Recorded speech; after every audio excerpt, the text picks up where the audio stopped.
The Waltons ran for 9 seasons on CBS from 1972 to 1981 and built its entire reputation on one idea: that a family stays together through the hardest things. Every episode ended with the same ritual: lights going out across the farmhouse, voices calling good night in the dark. But behind the cameras, the family kept fracturing. Actors left under circumstances that ranged from medically devastating to deeply personal to professionally complicated. And the one that started the whole unraveling is not the one most people expect. Richard Thomas was 21 when he first played John Boy Walton, the eldest son and aspiring writer. The character was the show's emotional spine, the narrator, the dreamer. Thomas played him from the very first episode in 1972, and within a year, he had won a Primetime Emmy. By 1973, he was one of the most recognized young actors on American television, which is exactly when the doubt started.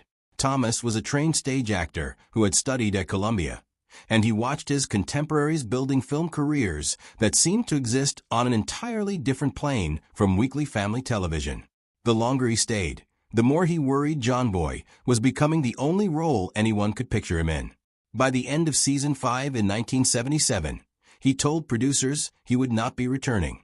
The writers handled the departure gracefully. John Boy moved to New York to pursue writing. What happened after he left is instructive. Thomas did solid theatrical work on Broadway, but the film career he had imagined never fully materialized. He took roles through the late 70s and into the 80s, but nothing carried the same cultural resonance as John Boy. Producers eventually recast the role with Robert Whiteman, but the character never recaptured its former centrality. When reunion movies began in the 80s, Thomas came back. He has been candid across the decades about what that taught him. He had genuinely underestimated what the show was when he was inside it. The role wasn't a cage, it was the foundation. In today's streaming era, where actors like Jeremy Allen White seamlessly transition between television and film, Thomas's fear of being typecast feels almost dated. Yet in the 1970s, the divide between TV and cinema was a very real wall. Will Gere played Grandpa Zebulon Walton from the very first episode, and for most of the American public, he was simply the warm, weathered patriarch of the mountain. What the audience did not know was that Gere had spent years being systematically destroyed by the United States government. He had been a prominent activist since the 1930s, deeply embedded in left-wing political causes. He was a close friend of Woody Guthrie and had been involved in labor organizing when such involvement carried serious risk. When the House Un-American Activities Committee began investigating communist influence in Hollywood, Gere's name appeared prominently. In 1951, he was called to testify. He refused to cooperate. He was blacklisted, banned from mainstream Hollywood for more than a decade. He worked wherever he could, on stage, in small venues, in community theater, while the industry pretended he no longer existed. The blacklist loosened in the 1960s, and Gere found his way back.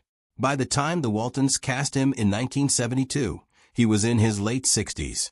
The man sitting in that rocking chair each week, telling Depression-era stories about resilience and community, had actually lived through something that tested those values in ways the Walton family's fictional hardships never approached. There is a particular irony there. The show that became one of television's great celebrations of decency was anchored by a man professionally punished for his commitment to exactly those things in real life. Gere continued through Season 5. He died on April 22, 1978, at age 76, during production. The series had Grandpa die between seasons. His political history became more publicly known as the decades passed, a reckoning that continues today as Hollywood grapples with its own complicated history of silencing dissent. Ellen Corby played Grandma Esther Walton with a sharpness and dry wit that balanced Grandpa Zeb's warmth perfectly. She had been a character actress for decades, earning an Academy Award nomination for I Remember Mama in 1948. Corby won 3 Primetime Emmys for the role, in 1973, 1976, and 1977. Then, in November 1976, during Season 5, she suffered a severe stroke. She was 66. The stroke significantly affected her speech and mobility. The show's creators made a choice that was genuinely thoughtful for that era. Rather than recasting or having Grandma conveniently visit distant relatives, they wrote the stroke directly into the storyline. Grandma Walton suffered a stroke on screen. The family's response, the fear, the adjustment, the slow recovery, became part of the narrative. That meant Corby's real medical situation was acknowledged rather than hidden. She returned beginning with season 7, though her appearances were reduced. The production worked around her limitations with genuine care. She continued through the final seasons and returned for the reunion movies. The Waltons regularly depicted a family responding to hardship with practical compassion, and the decision to write Corby's stroke into the story rather than hide it was an act of creative integrity that aligned the show's real behavior with the values it broadcast every week. Michael Learned played Olivia Walton, the mother, and she transformed what could have been a functional supporting role into something considerably more complex. Olivia was patient and deeply principled and sometimes quietly exhausted in ways the show allowed to show on screen. Learned won the Primetime Emmy for Outstanding Lead Actress 4 times, in 1973, 1974, 1976, and 1979. For Emmys for the same character across 7 years is a level of sustained recognition very few performers have ever matched. And then, after season 7, she left anyway. The reason she is given is honest and completely understandable. She was exhausted. Not by the character specifically, not by the people she worked alongside. She has consistently spoken about her castmates with warmth. But 9 to 10 months of demanding production every year, for 7 consecutive seasons, had worn her down in a way for Emmy statuettes could not compensate for. She wanted to do other work. She wanted a life that wasn't entirely consumed by a production schedule. The show wrote her departure by giving Olivia tuberculosis, requiring extended treatment at a sanitarium. It preserved the character's dignity and left the door open. She eventually returned for later episodes and the reunion movies, but the specific weight Olivia had carried as the emotional center never fully redistributed. Something about the show's texture changed. What's instructive about Learn's departure, placed alongside Thomas's, is how different the motivations were. Thomas left chasing something larger.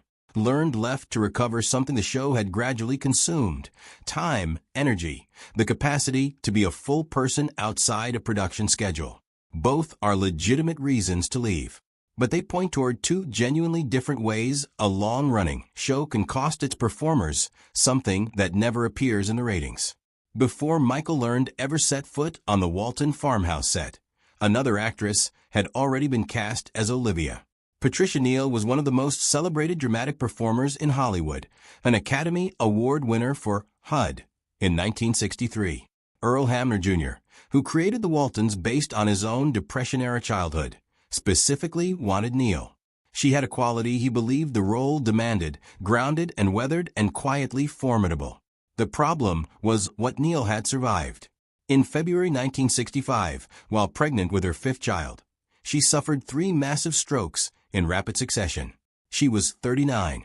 The strokes left her partially paralyzed, significantly affected her speech and cognitive function. Her husband at the time, Roald Dahl, helped manage a demanding rehabilitation program. Her recovery was described by medical professionals as remarkable. She returned to acting and received an Academy Award nomination for The Subject Was Roses in 1968. By 1972, Neal was working again, but the demands of a weekly television drama, the pace, the volume, hundreds of pages of dialogue every season, were beyond what her health could support. She withdrew before filming began. Michael Learned was brought in to replace her. The show that 9 seasons of viewers watched, built around Learned's interpretation, was built on a role originally written and cast for someone else. Neal went on to work through the 1970s and beyond, demonstrating her talent had not been taken. But she never played Olivia Walton. The version of the show that might have been built around her performance remains one of television's most significant alternate histories. Cami Codler played Elizabeth Walton, the youngest of the 7 children, from the first episode through the entire 9-season run. She was 6 when the show began and 15 when it ended, which means she grew up almost entirely on screen, playing a character defined by childhood innocence at the exact moment her own childhood was quietly disappearing into production schedules. Most child actors who come out the other side of a long-running series face the same challenge. The industry has very specific ideas about what they should do next, and those ideas rarely include walking away entirely. Cotler walked away entirely. After the Waltons ended in 1981, she did not look for the next role. She went to college and eventually became a teacher, a choice requiring particular conviction from someone who grew up as a recognizable face on one of the most watched family dramas in television history.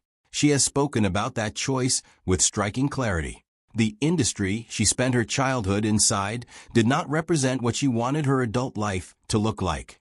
Teaching did. So she taught. Her story mirrors recent conversations about former child stars like Mara Wilson and Jeanette McCurdy, who have publicly rejected the industry that raised them in favor of quieter, more autonomous lives. John Walmsley played Jason Walton across all 9 seasons, the musical Walton with the guitar and the piano. The character's musical gifts were written into the show from the beginning, which was not accidental. Walmsley was a genuinely trained musician before he was an actor. The tension built into the character, between staying on the mountain and chasing something the mountain couldn't contain, was not entirely fictional. Walmsley had real musical ambitions that existed independently of the show, ambitions that 9 months of annual production made difficult to pursue. He stayed through the entire run. Unlike Thomas, he did not leave mid-series, but after the show ended, his path made clear where his real investment had always been. He moved toward music composition and production rather than continuing acting, building a post-show career that had far more to do with what Jason Walton loved in the scripts than with the industry that gave Walmsley his platform. His trajectory doesn't read as an exit from anything. It reads as a return to something that had been waiting. Ralph Waite played John Walton Sr. across all 9 seasons, and his experience carries its own weight. Waite managed alcohol dependency during portions of the production, something he became more candid about in later years. He stayed through the entire run, but the personal discipline that required, showing up to scenes asking him to embody steadiness during periods when he was privately fighting something significant, was a different kind of challenge than anything written into the scripts. He later became an ordained minister, and the religious dimension of the Walton family's life seemed to deepen in personal meaning for him. He worked consistently after the series ended and remained connected to the Waltons' legacy until his death in 2014 at age 85.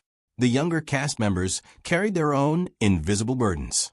Mary McDonough, who played Erin Walton across all 9 seasons, has spoken publicly about the body image pressures she experienced on the show. She developed serious health issues connected to those pressures that stayed with her for years after production wrapped. Growing up on screen in a show specifically about wholesome American family life created a particular kind of scrutiny that nobody in the production had designed any mechanism to help them navigate. Judy Norton, who played Mary Ellen Walton through the entire run, carried a version of the same experience. The difficulty of growing up publicly, of being watched and beloved as a specific character, while simultaneously being a real person trying to work out who that person was outside the role. What all of these departures, absences, and private struggles reveal is something about what sustained creative work actually cost the people doing it, and about how rarely the audience factors those costs into the warmth they feel sitting with a beloved show. The Waltons built its reputation on depicting the resilience of ordinary people under real pressure. The actors who built that reputation were themselves under real pressure that the show never depicted. Richard Thomas came back for the reunion movies. Michael Learned came back. The reunion productions reassembled much of the original cast for stories that followed the Walton family across later decades, and those productions carried the genuine warmth of people who had been through something significant together and found, after time and distance, that the connection between them had survived all of it. The family Earl Hamner invented gave a generation of viewers something they were actively looking for during the 1970s: stability, continuity, the image of people who stayed. What It Cost the People Who Played That Family is a harder, quieter, and more honest story than the one the goodnight scenes told. Share your thoughts with us in the comments below. If you enjoyed this deep dive, like, comment, and subscribe for more untold Hollywood tales. Thanks for watching.